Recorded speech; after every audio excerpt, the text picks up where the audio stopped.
네, 안녕하세요. 종쿤입니다. 이번 시간에는요, 매화역수로 돌아왔습니다. 대운이랑 일진 보는 법에 대해서 알아보도록 하겠습니다.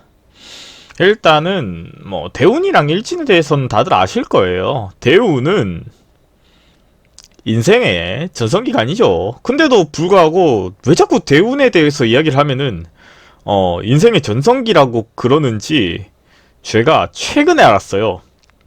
어떤 사람이, 네, 나에게 다가올 대운 이런 식으로 해가지고 전성기에 대한 이미지로 마케팅을 이렇게 하시는 것 같던데, 일단은 사주라든지 타로라든지 아니면 다른 점성학도 있겠죠. 그죠? 근데 해석에 대한 거는 옳고 그름이 어떻게 보면 흐릿할 수는 있어요. 근데 언어의 선택은 절대적입니다.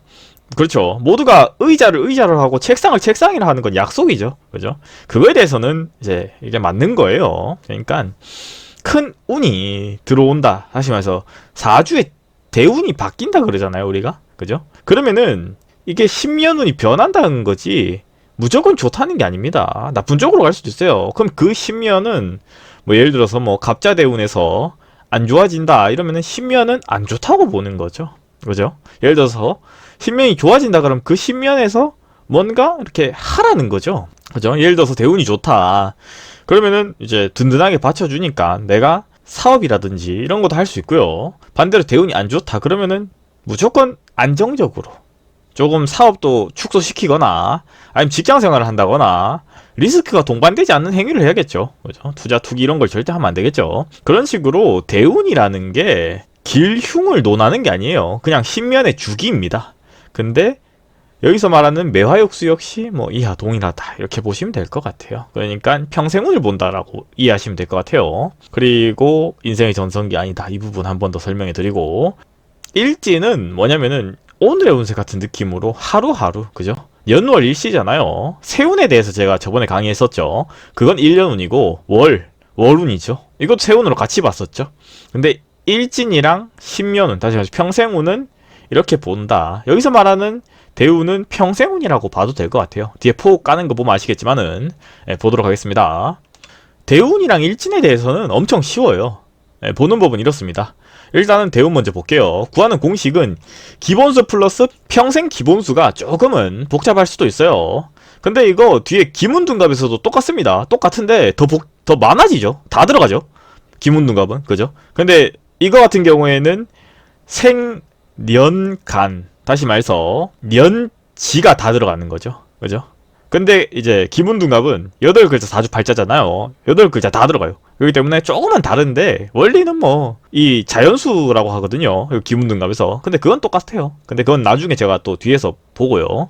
그러니까 이게 학파마다 조금씩 다르다는 게 이런 걸 가지고 얘기하는 거죠. 예를 들어서 기문둔갑이라든지 당사주라든지 주역이라든지 육효라든지 유김이라든지 이런 거에 대해서 조금씩 들려요. 이런 거지 특정 자기가 해석을 다르게 하는 부분은 솔직히 말해서 조금 자기 생각이지 그게 학파라고 논할 것까지는 아니라고 저는 생각합니다. 그래서 보면은 생년간이 있고요. 그 다음 생년지가 있고요. 생시지, 그 다음에 음력, 생월, 음력, 생일 이렇게 들어가는데, 그 다음에 9 이상 나오면은 마이너스. 무슨 말인지 이해하시죠? 이것 또한 똑같습니다. 그래서 그런 숫자를 하나를 구하면은 포국은 거의 동일하다고 보시면 되겠죠. 늘 그랬듯이. 매화역수가 장점은 이런 거예요. 대운이랑 일진이랑 공식만 다르지 나머지는 다 똑같이 들어갑니다. 이렇게. 그래서 포국은 예를 들어서 내 기본수가 1인데 112로 들어가죠. 112 해서 첫 번째 이걸로 그냥 쭉 가는 거예요. 그래서 깔아 보는 거는 똑같아요. 근데 차이점 뭐냐면은 기본수 1인 사람이 9가지로 가죠. 그죠? 근데 이거 같은 경우는 예를 들어서 내가 기본수 1인데 평생 기본수가 1이다. 평생 주도수가 1이다. 이렇게 들어가면은 1, 1, 2잖아요. 그럼 이거 그냥 평생으로 가는데 내가 위치가 달라지는 거죠. 예를 들어서 1에서 4세 같은 경우에는 1이었죠. 그죠? 그 다음 5에서 9세부터는 이제 위치가 다음 칸으로 가겠죠. 그런 식으로 세 번째, 네 번째, 다섯 번째 이런 식으로 나이에 따라서 가는 거예요. 이게 좀 다르죠. 그러니까 이게 대운이라고 말하기도 애매한 게 여기에서 대운은 신면주기가 아니라 그냥 평생인데 위치마다 이제 바뀌는 건데 심지어 위치도 다 달라요. 예를 들어서 1에서 4였잖아요. 그러면은 5 다음에 이제 가야 될 부분이 달라야 되지 않나 이렇게 생각하는데 이제 세 번째 칸 보세요. 10세에서 18세죠. 폭이 늘었죠. 그죠?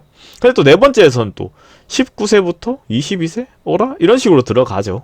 이게 좀 달라요. 이게 좀 다른데 이렇게 아시면 되고요. 그 다음 잘 봐야 될 부분이 또 뭐냐면은 63세부터 71세까지 갔잖아요. 명리 기준으로 봤을 때 우리가 년, 월, 일, 시가 있잖아요. 4개인데 옛날에는 이걸 한 기둥을 연지를 예를 들어서 15세까지 봤으면은 요새는 18세, 20세 이런 식으로 보잖아요. 수명이 늘어났으니까. 근데 이거 같은 경우에는 제가 역사 얘기할 때도 얘기했지만은 매역수는 좀 현대로 많이 와서 나온 거예요. 그러니까 기문두갑이나 이런 유인 같은 게 다 나오고 난 뒤에 나왔던 학파이기 때문에 어떻게 보면은 그런 부분도 체계가 다 잡혀 있어요. 다시 말해서 63세부터 71세까지 갔다가 그 다음 뒤로 갑니다. 다시.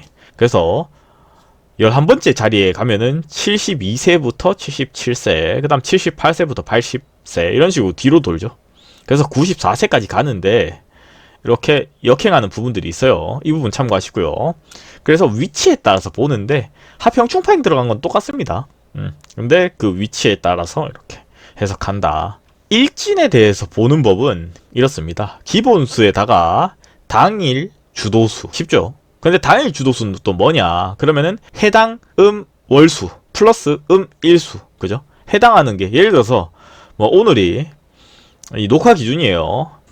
8월 31일이다. 그러면은 이제 그냥 더하는 겁니다. 근데 여기서 월수, 일수라고 그랬죠. 그러니까 음력 기준으로 8월 31일이다. 그럼 8월 31일 그냥 더해버려요. 예, 그러면은 이제 마이너스 9 하는 거는 똑같겠죠. 왜냐면 구진법이니까 9를 초과할 수는 없겠죠. 그래서 포국을 이렇게 깔면은 똑같아요. 똑같은데 다른 부분은 뭐냐면은 보는 법은 두 가지예요. 하나는 오늘의 운세를 본다. 그러면 두 번째 칸을 봐야겠죠. 예를 들어서 뭐 1이면은 오늘은 연애운이 좋다거나 8이면은 재물운이 좋다거나 이런 식으로 보는 거고, 두 번째는 뭐냐면은 시업운이나 면접운 같은 거 있잖아요. 시간이 이렇게 동하는 부분들 있잖아요. 그죠? 그런 부분을 보는데 활용하는 건데, 예를 들어서 내가 3시에 면접이 있다. 근데 어떨까? 이런 부분은 하루라고 해도 낮이 다르고 밤이 다르잖아요. 그죠? 그랬을 때 뭐 15시에서 17시 운이 어떤가 이런 걸 감명하는 부분은 이제 그 해당하는 시간이겠죠. 그랬을 때 거기에다가 사주를 대입해서 합이 있으면은 합격 가능성이 높다. 충이 있으면은 합격을 하기가 조금 어렵다. 이렇게 보는 거죠. 그러니까 기본 메커니즘은 수리로 보고요.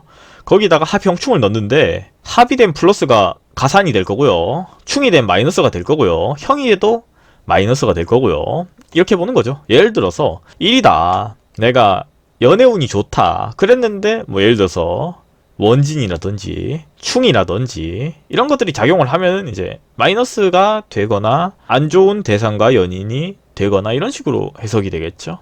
그런 식으로 응용을 하신다. 이렇게 보시면 될 것 같고요. 그래서 이번 시간에는 대운이랑 일진에 대해서 해석해 드렸고요. 다음 시간은요, 또 더욱 유익한 영상으로 찾아뵙도록 하겠습니다. 구독과 좋아요는 저에게 큰 힘이 됩니다.